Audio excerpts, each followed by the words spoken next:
This channel does not promote any violent, harmful, or illegal activities. All content provided by this channel is meant for an educational purpose only. নমস্কার, দেখছেন টিভি9 বাংলা। আপনাদের সঙ্গে রয়েছি আমি শুভজিৎ মিত্র। ঘড়ির কাঁটা 6টা মানে 6 ব্রেকিং। চট করে নজর রাখবো 6টা বড় খবরের দিকে। বাড়িতে না গিয়ে যেখানে সেখানে এনুমারেশন ফর্ম অভিযুক্ত বিএলওদের শোকজ করার নির্দেশ কমিশনের। বড় খবর আজকের, ইআরওদের শোকজ করার নির্দেশ বিএলওদের। নিঃসন্দেহে বড় খবর আজকের। বড় খবর নিঃসন্দেহে বাড়িতে না গিয়ে যেখানে সেখানে বসে এনুমারেশন ফর্ম বিলি অভিযুক্ত বিএলওদের শোকজ করার নির্দেশ দেওয়া হয়েছে কমিশনের তরফ থেকে। ইআরওদেরকে শোকজ করার নির্দেশ দেওয়া হয়েছে। ব্যাক টু ব্যাক পরের ব্রেকিং এর দিকে নজর রাখতে হচ্ছে আমাদেরকে। আজকে আরো একটা বড় খবর, এবার অনলাইনেও পাওয়া যাচ্ছে এনুমারেশন ফর্ম। এবার থেকে মানে আজ থেকে অনলাইনেও পাওয়া যাচ্ছে এনুমারেশন ফর্ম। অনলাইন এনুমারেশন ফর্মের জন্য নতুন ওয়েবসাইট চালু করেছে নির্বাচন কমিশন। বাড়িতে বসে বা রাজ্যের বাইরে থেকে আপনি ফর্ম ফিল আপ করতে পারবেন। মঙ্গলবার থেকে রাজ্যে শুরু হয় এসআইআর, কিন্তু বাড়ি বাড়ি গিয়ে কাজ চললেও আজকে থেকেই শুরু হলো প্রথমবার অনলাইনে ফর্ম ফিল আপের সুযোগ। ব্যাক টু ব্যাক নজর রাখতে হচ্ছে 3 নম্বর ব্রেকিং এ। এসআইআর আতঙ্কে মৃত্যুর অভিযোগে সরব তৃণমূল। এই আবহে মৃতদের পরিবারের পাশে দাঁড়াতে অভিষেক বন্দ্যোপাধ্যায়ের নির্দেশে তৈরি হয়েছে কমিটি। আজ থেকে মৃতদের পরিবারের সদস্যদের সঙ্গে সাক্ষাৎ তৃণমূল নেতৃত্বের।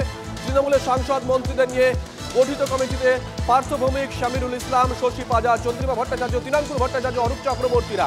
টিটাগড়, ডানকুনি থেকে উলবেরিয়া রাজ্যের বিভিন্ন প্রান্তে পৌঁছে যাবেন কমিটির সদস্যরা। আনুষ্ঠানিকভাবে শুধুমাত্র একদিন যাওয়া নয়, পরিবারগুলোর সঙ্গে নিয়মিত যোগাযোগ রাখবে ওই কমিটির সদস্যরা। দলের বাছাই করা নেতাদেরকে নিয়ে তৈরি হয়েছে এই বিশেষ কমিটি।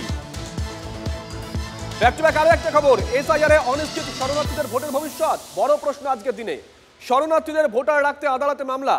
2019-এ পাশ হয়েছে সিএএ, এখনো নাগরিক নন অনেক শরণার্থী। অবিলম্বে সিএএ জট কাটাতে হস্তক্ষেপ হাইকোর্টে একটি এনজিওর। আদালতে হস্তক্ষেপ দাবি আত্মদীপ নামে সংস্থার। কেন্দ্র ও নির্বাচন কমিশনের বিরুদ্ধে নিষ্ক্রিয়তার অভিযোগে মামলা। ব্যাক টু ব্যাক নজর রাখতে হচ্ছে পরের খবরে। দত্তাবাদে সোনার ব্যবসায়ীকে খুনে গ্রেপ্তার করা হয়েছে রাজগঞ্জের সেই ভিডিওর ড্রাইভারকে। ভিডিও প্রশান্ত বর্মনের কলকাতার গাড়ি চালক রাজু ঢালিকে গ্রেপ্তার করা হয়েছে। ধৃত রাজুর বাড়ি রাজারহাটে। উত্তরবঙ্গ থেকে গ্রেপ্তার তুফান থাপা। ধৃতদের দুজনের 12 দিনের পুলিশি হেফাজতের নির্দেশ। আরো একটা সোনালী মুহূর্ত, বিশ্বকাপ জয়ী রিচা ঘোষকে সংবর্ধনা জানিয়েছে সিএবি। বিশ্বকাপ ফাইনালে 24 বলে 34 রান করেছিলেন রিচা। তা মাথায় রেখে 34 লক্ষ টাকার পুরস্কার দেওয়া হয়েছে সিএবির তরফ থেকে। সোনা এবং রূপোর তৈরি ব্যাট এবং বল উপহার দেওয়া হয়েছে রিচাকে। রিচার সংবর্ধনায় প্রধান অতিথি মুখ্যমন্ত্রী মমতা বন্দ্যোপাধ্যায়।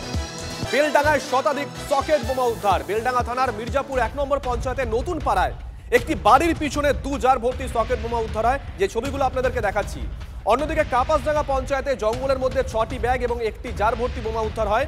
বোমা উদ্ধার ঘিরে আতঙ্ক ছড়িয়ে পড়েছে গোটা এলাকায়। কোথা থেকে এই বোমা এলো, কারা মজুত করেছিল, কি উদ্দেশ্যে মজুত করেছিল, তদন্ত শুরু করেছে বেলডাঙ্গা থানার পুলিশ। হয়তো লাগছে সেইরা জঙ্গল কাটবে সব, তাই ছেলেরা জ্বালান কাটে, পাতা কুড়ি বেড়ায়, ইলু ঘাসে খেলা খেলে। এই যে আপনারা ধরেন বিড়ি বেঁধে দেখেছেন, হ্যাঁ এখানে বিড়ি বাঁধি, কিন্তু আপনারা তো কোনো জায়গায় যান না। না, তো এই যে বোম রাখলো, সে ঠিক কাজ করেছেন? সে ঠিক কাজ করেনি। তা পুলিশকে কি বলবেন? তাদের তদন্ত করা দরকার, তাই তো? হ্যাঁ, পুলিশকে তদন্ত করা দরকার, যে কে কাজ করলো, তাই তো? কাজ কে করলো।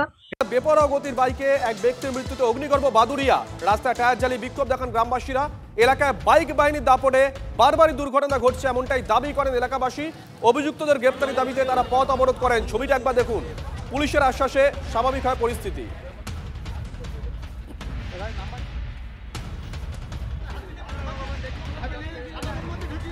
মেরামতির জন্য ফের বন্ধ থাকতে চলেছে দ্বিতীয় হুগলি সেতু। রবিবার ভোর থেকে গাড়ি চলাচল সম্পূর্ণ নিষেধ জানিয়েছে হাওড়া সিটি পুলিশ।